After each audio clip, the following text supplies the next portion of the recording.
What's so interesting for me too is that I usually have a really bad memory. Like I can't remember what we had for dinner last night. But with my NDE story, I remember every single detail like it happened yesterday. And the only thing I can think of is that that has to be from God because my memory is terrible. But this story, every time I tell it, it's like I'm going back there on that same day to relive it again. It's always fresh for me. But it happened when I was 21 back in 1987. And how it started was my dad was in sales. He'd had a floor covering company and he won a sales contest one year. And part of what he won were these two mopeds, or what we would call scooters now. And we used to ride these things all over the neighborhood. Well, one day I was out riding and I had an accident and I slammed into a tree. Well, the way that I landed, I tore the tendons off my right hand and they needed to go in and surgically reattach them. I had never had surgery before. I had hardly ever spent any time in a hospital and I had no idea what to expect. So my mom drove me down and we get to the clinic and we go in and they start to prep me and they start to give me the injection for the anesthesia. And something happened. I had a huge reaction, allergic reaction to the anesthesia, and it stopped my heart. And I physically, clinically died. And that's when I had this whole experience that we now call an NDE or a near-death experience. And that's how the whole thing started. You know how you hear, a lot of times we hear about a traditional near-death experience where the person has an accident like mine, or they have something happen during surgery and they physically die. And they find themselves floating above their bodies, looking down, and then they become aware of a tunnel. And they start moving down this tunnel. And at the very end, there's a white light. And as they're moving down the tunnel, they're met by somebody, typically a family member, a loved one, a friend, somebody who passed before them, and tells them, it's not your time, you have to go back. So we have never known what is on the other side of that white light. Well, what's so interesting about my experience was that mine started on the other side of the white light. So when I first start talking, I'm on the other side of this white light. So what happened, the second that my heart stopped and I closed my eyes, I woke up and I was standing in the most beautiful building I had ever seen. It was this huge, long building. It was so long, I couldn't even see the end of it. It could have been miles long. And it was made of white, polished marble, just absolutely gorgeous. And on the right-hand side of me, again going all the way down as far as I could see, were these white marble columns, just like you see in Greece or Rome, maybe 20 or 30 feet high, all the way down, beautiful white marble columns about 6 feet apart. In the middle of this building were tables, just like the size of a person's average kitchen table. And they went all the way down about 6 feet apart. And on the left-hand side were these tunnels. Well, right about then, in my left ear, I heard, "My name is Alan. I'm your spirit guide."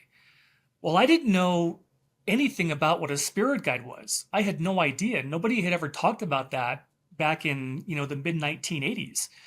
But apparently, all of us have spirit guides. And what they do is they help us plan our lifetime.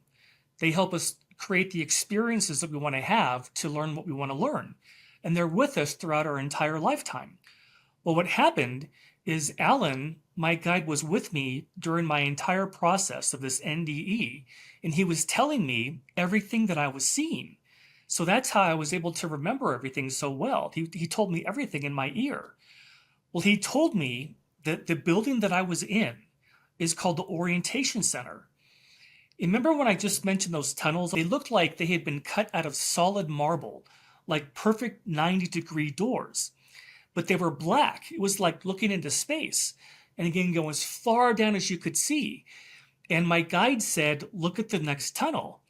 So I looked up, and there was a gentleman that was coming through this tunnel. And he was doing this. He had his right hand on his chest, and he was an elderly man, probably in his 80s or 90s, and he had lived a long life. And my guide said he just passed from a heart attack. So every one of these tables that were in the middle of this huge building were two people, and they were what my guide said are called orientation counselors. And every single table had two of these counselors, and they were right in front of these tunnels. So anytime somebody passes on Earth, they go through these tunnels, they go into the white light, and they end up in the orientation center. Well, there was a woman, she stood up, she walked over to this gentleman, she took his hands in hers, and she walked them back to the table, and they sat down from each other. She held his hands the entire time, and she started talking to him. And my guide said, these are called orientation counselors. What they do is they help people remember where they're from. Because a lot of times when we come into a lifetime, we forget where we're from. In fact, I've only met a handful of people that ever had any memory about where we're really from. Because we're not from Earth. None of us are actually from here, because this isn't our home. We're only here temporarily. So that's what these orientation counselors do. They help people remember that you just finished a lifetime, you passed, and now you're back on the other side. Well, my guide said to watch him. So I was watching him, and this orientation counselor, she was talking to him, but I was too far away to hear what she was saying. But he was just simply being told that you finished your life, you had a good, productive life, now you're back home again, you're back on the other side. And all of a sudden, he began to change from an elderly man into a young man in his early 30s. And I don't know, I never thought to ask, why are we in our 30s? I don't know. I don't know if it has to do with anything about Jesus when he died. If he was in his 30s, I have no idea why, but we're all in our 30s on the other side. So as she was talking to him, he began to change back to who he really, how he looks on the other side, how he really appears. Well, all of a sudden she was done, and he stood up and he walked off to the right, and he walked between two columns. He walked down 3 steps, and he walked into what I call the gardens. I don't know if that's what people on the other side call it, but that's what it looked like to me. He walked into these gardens, and it was the greenest grass I had ever seen, and flowers and trees and plants. It was absolutely gorgeous. The most perfect manicured garden I had ever seen, kind of like what you see in England. It looked like that. And there were all these people there. And what was happening was all these people, he knew all these people that had passed before him. Family, friends, parents, grandparents, uncles, everybody was there to greet him. And my guide said, everybody has a reunion. Well, what still blows my mind to this day is when I was in that building with the orientation center, all those tables, they didn't have computers on them. There were no papers, there were no computers, there was just, so I don't understand how they knew who's coming through, but they do. Somehow those people, those counselors know who's coming through and when, because somebody told all these people that this gentleman was coming through, his lifetime was about to finish, and is going to be coming home again. So they're all waiting for them. And that happens for all of us. Every time we pass, all the people that have crossed before us and all the people that we knew on the other side, they're all waiting for us when we get there. And everybody was clapping and applauding and hugging this man and saying what a great job he did. And what I found out is that the reason that's a big deal is because coming to Earth is a huge deal. This planet is one of the hardest of all the different planets. And when we come here, we all know we're going to go through very difficult challenges. we've all gone through hard times. It's almost like every one of us faces our own Mount Everest. We all have these mountains we have to climb in life. And there are many, many souls, from what my guide told me, who don't want to come here because it is so hard. There's just a lot of things that we have to go through while we're here. And all these people were there to reunite with him and to tell him what a great job he did and that he's back. And all of us will have that extraordinary reunion when we finish our lives. Well, that was the orientation building. And then what happened next is that my guide Alan took me to all these different places on the other side. It was only a small area. I don't know where I was. I don't know what they call it, but he took me to a place that it was kind of like being on a college campus where they have all these different buildings. And one building is your psychology building. This building's your history building. This building might be your science building. Everything's in one general area. That's kind of what it felt like, that I was in this area where all these different things are going on. And wherever he took me, it was really, really busy. There were people everywhere. So what he did is he took me to the outside of these different buildings. And then he took me to the inside. And he wanted me to be able to describe to people what I was seeing. And on the other side, they actually have form, just like we do. There are buildings there. And the buildings that I saw, they're so large. We have nothing on earth that compares to the size of these buildings. So the first one he takes me to is this huge, long building. This, again, kind of like a marble, beautiful building. It was all rectangular building with marble columns all along the outside. So he takes me to the inside, and he takes me to a room that is a round room. It was like a round theater. And on top of me, or on the ceiling, were all these movie screens. And there must have been like 15 or 20 of these, and they were all in a circle. And he said to me, my guide said, "This is the life review." And the second he said that, every one of these screens lit up. And what they were showing, it was like watching a movie of my life at a different time and a different age. Like one of them had me as a little child. One of them had me going to kindergarten for the first day. Another one had me playing soccer. All these different screens were playing parts of my life. And my guide said, we all have a life review. And the reason for that is we want to see if we accomplished what we came here to accomplish. Because none of us come here by accident. And I'll explain more of that in just a couple of minutes, but nobody here is an accident.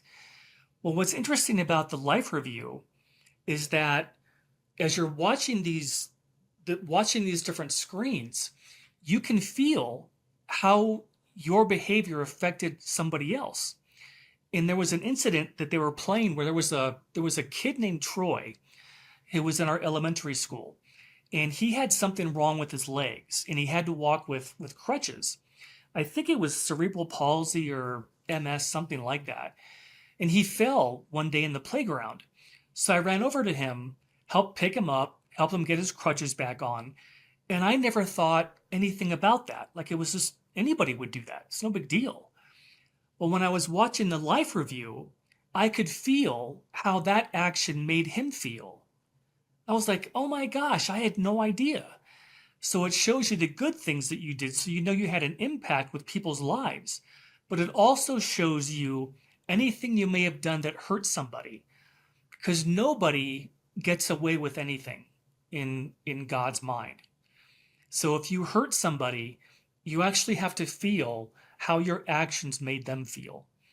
And so the life review is the best teacher for the soul. Because if there's a soul who's not very well developed and hurts people, that soul has to feel how their actions made other people feel. And that's how they learn. And that's how they know to do better. And what's so interesting is that one of the primary reasons that we come to Earth in the first place is to learn. On the other side, we can still learn. There are libraries, there are all kinds of ways to learn everything. But it's all what makes Earth different is that it's experiential learning. And it's almost like trying to describe to somebody what it's like to ride a bike for the first time.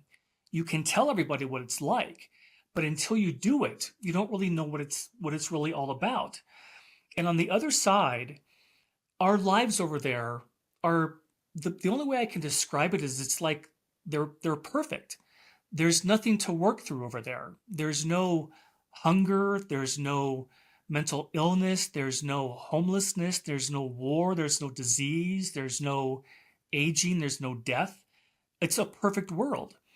So when people want to learn something, they come to a place like Earth because one of the best ways that the soul learns is by going through something difficult. Like even if you look at your own life, if you look back 10 years ago, you think, I would never want to go back to that version of me because I've learned so much now to where I am now. And that's one of the primary reasons we come here is to experience learning and to go through some of the tough things that we can't do on the other side. So that was the life review. So the next place he takes me to is another huge building with white marble columns on the outside. We go inside, and he takes me to a room that we would say nowadays looked like a regular movie theater. It was a long room with a big movie screen up front. And he said to me, I'm going to show you past lifetimes. Well, this was hard for me because I was raised Catholic. My dad was very Catholic. We used to go to church 2 or 3 times during the week and then also on Sundays. So I grew up in church and nobody had ever talked about past lifetimes. It never even occurred to me that it was even possible. What I realized with my NDE is that we have been around forever. Souls, I don't know if it's billions of years. I don't know how long it's been when God created all of us, but we have always been. And of course, we can have past lifetimes. That's what God set up for us. All these different ways to learn and to grow. And I think the primary reason for that is when God created us, he gave us all this kind of like spiritual DNA to want to always learn, to continue to learn, to grow, and to develop. Because everybody I've ever met loves to learn new things. I think as humans, we just like to learn new things. And that's why he set this whole thing up where you can have past lifetimes. So all of a sudden he says, I'm going to show you past lifetimes. And what happens is the screen lit up and it was like watching a movie again. But it was me. And the first lifetime was me. And it didn't look like I do now because none of us look like we look in different lifetimes. But I just knew that it was me. And I had a shaved head and I was wearing a red kind of a robe or a gown in a monastery. And my job in that lifetime was to teach little kids how to become monks. And that life occurred somewhere in Southeast Asia. And then the screen went blank. Then it started again. And this was another lifetime of mine where I was, the only thing I can think to call it was a shoe peddler. I had a wheelbarrow, a wooden wheelbarrow with a bunch of shoes in it. And my job in that lifetime was I fixed people's shoes. I was kind of like the town or the village shoe fixer. And I would fix the shoes and then take them back to the people, drop them off. And I was pushing this wheelbarrow on a cobblestone road. And I remember that so distinctly. And that life happened somewhere in Eastern Europe. Then that one disappeared. Then the third one comes on, and it's me again, and I'm standing in a wooden boat, and it's either a lake or the ocean, and I had a bunch of nets, and I was tossing these nets in the water, and then pulling them back up. And my job in that life was to help catch fish to feed the village. And all of a sudden, that disappeared. And he wanted me to be able to tell people that we have as many lifetimes as we want to. And it's totally up to the individual soul. Nobody says, you know what, Lauren, you screwed this up. You've got to go back and do it again. none of that happens. It's totally up to the individual soul. Some people like to have thousands of lives, and some people don't. It just depends. It's totally up to the individual. So I thought that was really fascinating. When a person makes the final transition and they're over there permanently, that's when they get all their memories back. My memory wasn't, it was more like he's just showing me these different lifetimes so that I would know that we do have more lifetimes if we want them. And it's totally up to us. Everybody has the option to come into an earth life, or I'll mention in a little bit, there's all kinds of other worlds we can go to, and earth is only one of them. The next building he took me to was this beautiful, I mean, all of these buildings were just beautiful, but this one was gorgeous. It had white, it was a big circular building, a huge circle with marble columns all around the outside of it. And it had a big dome on it. There's a building in Rome. I forget what it's called, but it looks like the building that I saw, but just bigger. And it's got this big, huge dome on it.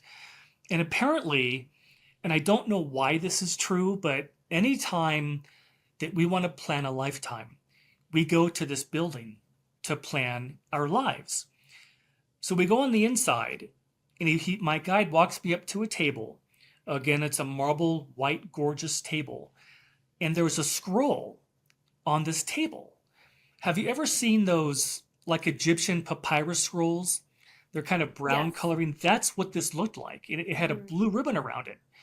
And he told me everybody plans their lifetimes. What that means is that none of our lives are accidents. We actually plan what country we're going to be born into. What language are we going to learn? Are we going to have children? Are we going to get married? Where are we going to go to school? Are we going to have a certain career?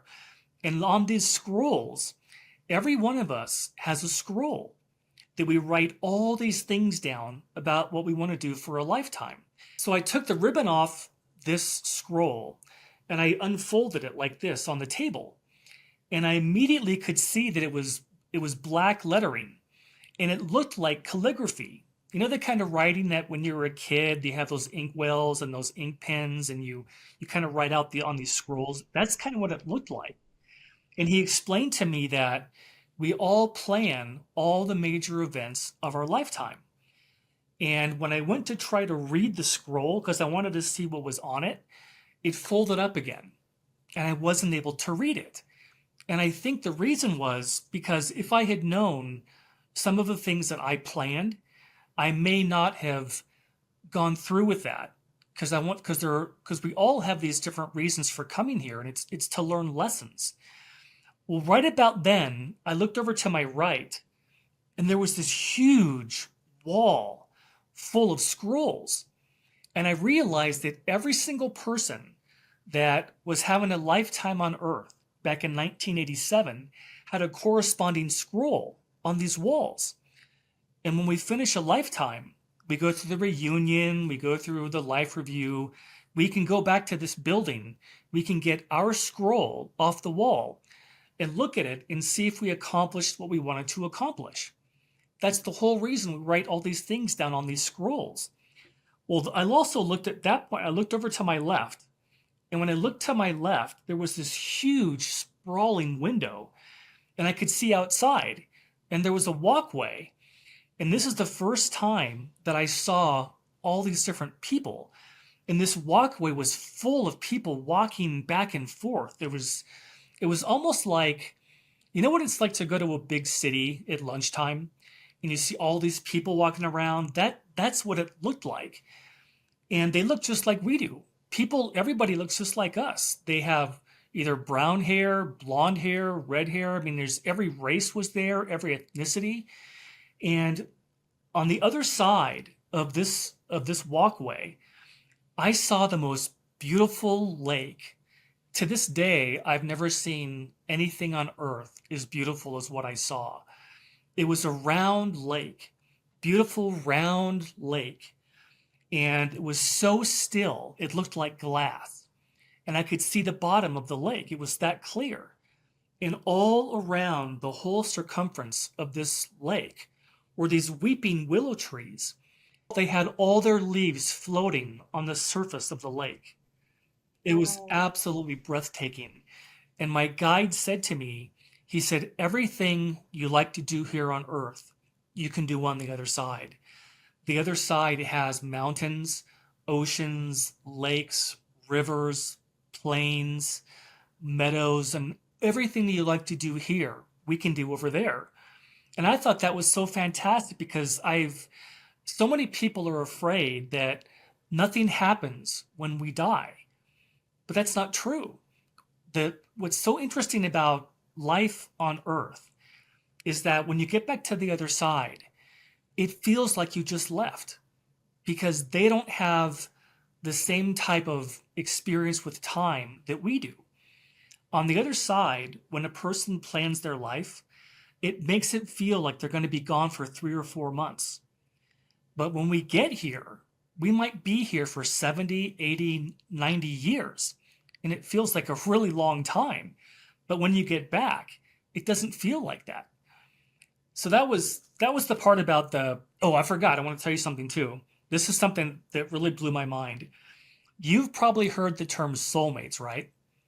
So when I'm in that big round dome building, Alan, my guide, takes me to an area where all I can think of is it was like a huge library, this gigantic library. And all these books were on bookshelves, but they were all the same. They looked like Encyclopedia Britannicas.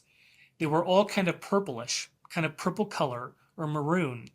And he walks me up to this shelf, and I could see that all these books, they were about this thick, maybe 2 inches, 3 inches thick, and they had writing it was gold color writing, and it didn't go across the binding. The writing went down, and every single book had a name on it. And the one he took me to was called Nina, Nina, in gold lettering. And he told me that's your soulmate. And he went to explain to me that when God created all of us, he created all of us with a perfect mate. And it's called a soulmate. And that person or that soul doesn't always come with you into every lifetime. But we all have a perfect mate on the other side. So if you're on earth and you're having a lifetime, you may not have planned to meet a perfect mate for yourself because we all have different reasons for being here. And what these books have is every one of us has these books. And inside of it is everything about who we are when we're created, what our lifetimes have been, what we have learned, what we've experienced. And we all have one, and we all have soulmates. And I like to tell people that even if you didn't find what you would think to be your soulmate here on earth in this lifetime, it's okay because you have that person on the other side. They're always going to be with you forever. And we all come here for different reasons. We don't all come here to get married, to have children. We all have different reasons for being here. We all have soulmates. It's like your perfect mate, but he didn't really give me any details. I kind of got the feeling that that's what you would call like your husband or your wife. It would kind of be like that mhm. kind of a relationship. All I know is that we all have one. And I don't know, my first inclination is that the soulmate doesn't come into your lifetime with you. Because how we learn is when we go through interactions with people, how we learn by relating with people. And I think if you had your perfect mate with you in your lifetime, you would have nothing to learn by having a Mm. relationship with them. But when we're here on earth, whenever we have relationships with people, we all learn things about ourselves. We learn, we grow, we develop, we experience. So I know it's possible that a soulmate can come into a lifetime with us. I just don't know if they do. That's the Mhm. part I don't know. And I wish I could have asked that. I just didn't even think to ask. This next part, I think, is my all-time favorite experience that I had there. So he takes me to another building, and this one wasn't it wasn't marble, it wasn't white. It looked like a huge sports stadium. this huge, long sports stadium kind of building. So he takes me to the inside, and inside are all these empty chairs. There must have been thousands of these seats. And I remember that every single light was on. It was really bright inside this building. And when I looked up at the ceiling, it was a round ceiling. And do you remember when you were a kid, when you went on field trips and they took you to a planetarium? That's where I was. I was on the other side in a planetarium building. And there was a gentleman behind me. And one thing that I wish I would have turned around to look at him, but I didn't. Just like with my guide, I never went to look at him. But my guide said on the other side, everybody has kind of like jobs or vocations that they have. And it's not because they have to make money to pay bills like we do here. But on the other side, people just do what they love to do. Like the people in the orientation center, they were orientation counselors. That's what they love, and that's what they do. Well, the gentleman behind me, he knew everything about astronomy. He knew about galaxies and stars and planets, and he said to me, "Let's begin." All of a sudden, all the lights went off, and it was pitch black, and I sat down, and he said to me, "When you look at the stars, this is what you see." And what he was referring to is everybody on Earth at our level of knowledge and development. This is what we see when we look at the stars. And he started showing me our solar system. First our sun, then Mercury, Mars, Venus, Earth, Jupiter, Saturn, all of our solar system, all of our planets that we knew about. And then it disappeared. And then he said, when we look at the stars, this is what we see. And all of a sudden, he started showing me planet after planet after planet. First, there were dozens, then hundreds, then thousands and millions of planets. And he said, there is far more life in the universe than you could possibly know. And I think there were two reasons why my guide took me here to this planetarium, was to tell people that life on Earth is not the only planet with life on it. There are virtually billions of other planets.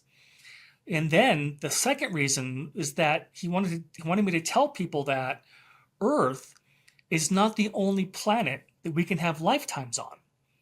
There are virtually unlimited. I have always been a fan of astronomy. Even when I was a kid, I remember I would come home from school and I would watch reruns of the original Star Trek with Captain Kirk. I'd always believed that there has to be other planets. This can't just be the only one. So I got really interested in studying astronomy. And just for the sake of your listeners, so they can understand how many planets are really out there, we live in the Milky Way. That's our galaxy. They estimate that just the Milky Way alone has 100 billion planets in it and 400 billion stars. That's just our galaxy. And something I like to kind of share with people to let them kind of know how large these distances are. The astronomers measure distance in space by how far light travels in a year. Because light, the speed of light, that's the fastest speed that we know, humanity knows about, 186,000 miles a second.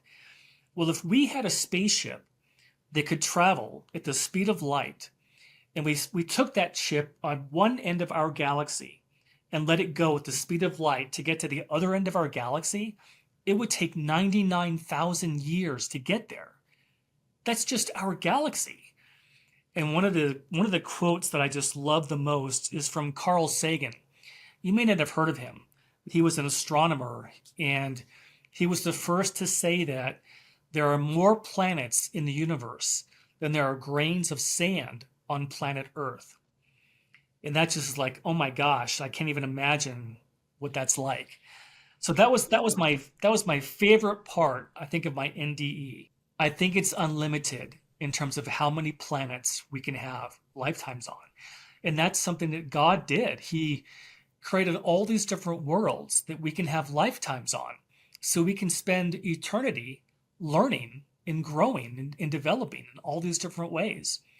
And one thing that people have always asked me, they asked me, could you see, when you were looking at these planets on the ceiling, could you see any civilizations? And I couldn't, because the point of view that I was at looked like looking at these planets from orbit. I was too high to look down and see if there was any civilizations there.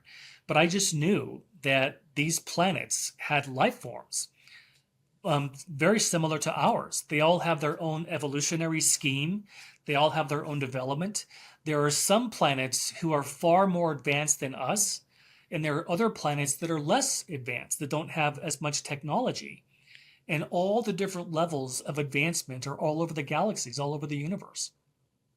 And I thought it was absolutely fascinating. Can you imagine how many worlds are out there that we can have lifetimes on? It's absolutely, it's unlimited. And I think to myself, when I feel like I'm stuck here on Earth, and I want to know so much more about all these different things, and we might not get a chance to learn that until we, in fact, cross over. That's kind of frustrating. So here's the next thing that he took me to. This is also a really fun thing for me, because I know that a lot of your listeners probably like history, and I like history too. So my guide takes me to another building, and it's one of these buildings that is so large I couldn't see the end of it. But it didn't have columns on the outside or on the sides. It had the marble columns in front. And I don't know if you've ever seen the United States Supreme Court building in Washington, D.C. It looked just like that. It had all these steps going up to the front and all these columns out front of it. So we go to the inside, and inside is this huge, gigantic library, maybe 20 or 30 feet high bookshelves with all these books as far as you could see. And my guide said, everything you ever wanted to learn, you can learn here. And the library was full of people. There were people everywhere. Some people were visiting. Some people were sitting at tables talking. Other people were looking for books. And he takes me over to the left-hand side of this library. And on the left-hand side were these rooms. They're what we would call today as study rooms, about the size of an average person's living room. So we walk up to one of these rooms, and there's a woman sitting there. She had jet black hair that went all the way down to her waist. She was wearing kind of like a purple robe or a gown. And she was sitting there with her back to me, and she was watching what today we would call a flat screen TV. And this was interesting to me because when this happened back in 1987, we didn't have flat screen TVs yet. We had these big hulking televisions that had all these components in the back that it couldn't fit on a wall. So what she was watching looked like a 50 or 60 inch flat screen TV mounted on the wall. And my guide said, watch what she's looking at. So I got closer, and I was watching what I thought was a movie. I thought she was watching a movie, like she rented a movie or something like we would do. And there was a battle going on, and it was Native American Indians on horseback fighting against United States cavalry, also on horseback. There was this big battle. And I thought, oh, it just must be a movie. And my guide said, she's watching real history. She was watching a battle that had taken place 200 years ago. And I said, how is that possible? We didn't have video cameras back then. How could she possibly be watching something that happened in history? And my guide said, everything gets recorded. And that made sense to me because on the life review, we can see everything about our lives. Somehow, it's a God thing. I can't even comprehend how that's possible. But our lifetimes are recorded, and we can watch them when we get back. So anything that you've ever wanted to learn about in history, you can go to this library, you can go to these rooms, and you can watch on these screens what actually happened in history. So my guide takes me to another area, and he takes me to a castle. a castle just like you would see in England or France or Scotland, these big, beautiful stone-made castles. Well, on the other side, there are all kinds of ways to learn. You can go to the library, you can read, you can take classes, take lectures, you can go to these different rooms and watch history. But on the other side, you can actually go to these areas where these buildings were to see what people lived in during that particular time of Earth's history. So he takes me to this medieval castle, and we go inside, and the first thing I notice is there's this red, sprawling carpet throughout the entire castle, and it makes you feel like royalty when you walk in. And that's by design so that you could feel like what people felt like during that period in Earth's history. So we walk in, and on both sides are these huge walls. And on the wall were life-size paintings. And they were paintings of people that were royalty in that time of Earth's history. Like King George, Queen Anne, all these people had life-size paintings. So you could walk in, you could see what they looked like, and you could see how they dressed. And all the way down were these pictures of people who lived in this time period. Well, in front of every painting, there was a podium. And on the podium, there was a book. And this book is about that person's lifetime. So if you're on the other side and you didn't happen to have a life in medieval Europe, but you wanted to learn about it, you could go to the castle, see what they lived in. You could look at the walls and see what they looked like. And you could also read about them in this book. Well, right about then, I looked over to my right, and there was a stairwell. You know how castles back then had those round stairwells? There was a woman walking down this stairwell. So I'm standing there, and I'm looking at her. She's looking at me, and I'm like, oh my gosh, she's walking up to me. So she walked up to me, and she stood right in front of me, and she said, is there anything I can help you find?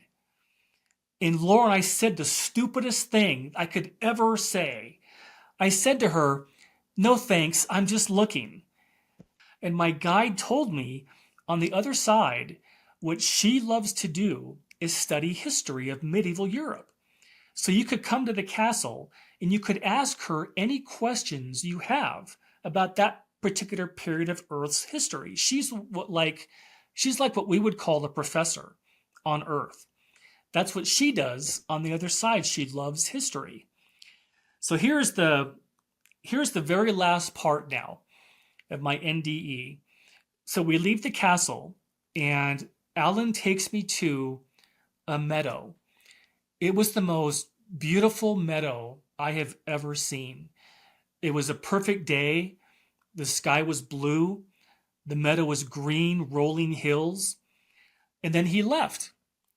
And I thought I was standing there by myself. So I turned around to look at the rest of the meadow, and there was a gentleman standing in front of me. He had a white robe on. He had a golden sash, like a belt around his waist, and he had sandals that were gold colored that laced up his calves. And I knew that this was the entity that we knew as Jesus. And when I looked at his face, he was different than everybody else I saw. Everybody else looks like just like you and I. Everyone has their own look, their own personality, just like we do here on Earth. But when I looked at his face, there was so much light that was coming out of him, I couldn't see his features. And I just knew this is who we call as Jesus. And he spoke to me, and he said, you must tell them there is no death. And the very second he said that, when he was done, it was like, boom, I was right back in that operating room. That's the last thing that anybody said to me. You must tell them there is no death. So all these years, I have just tried to share my story with as many people as I can share it with, because it's given me so much hope to know that nobody ever really dies. We just go to a different place. And one of the things that I learned that had the biggest impact on me is helping people overcome the fear of dying, because that is humanity's number one fear. And my whole message is to tell people that your last day is going to be your happiest day, because that's the day you go home. So I'm trying to change people's attitude about death to not be afraid of dying, because that's how we get back home again. And that was my whole experience. The one thing I felt was there is no sense of judgment that comes from him or anybody else on the other side. And that's when I learned something too, that there is no hell. God never created a hell. And that was important to me because being raised Catholic, that was always a fear. If you don't live your life right, you're going to be sent to hell. But that wasn't invented by God. That was invented by humanity. Humanity invented religion. And what I felt from this entity, this being that we call Jesus, it was like he absolutely understands what we all go through while we're here. He knows the different hardships we experience. We have to lose people, we have relationships that end, we have all these different things happen to us in life, and he totally understood that. And what I felt from him was that they don't care what kind of religion we follow. It doesn't matter to them, as long as whatever we follow brings us closer to God. I didn't get the experience that on the other side, there are Christians, there are Muslims, there are Hindus. I didn't get that impression at all. It was more like this feeling of just overwhelming spirituality, of kindness, of love, of compassion, and non-judgment. So yeah, what I felt from him was just this feeling of compassion and absolute understanding for what we all go through while we're here. On the other side, when we're back there, we can feel God. And it is the most extraordinary feeling I've ever felt.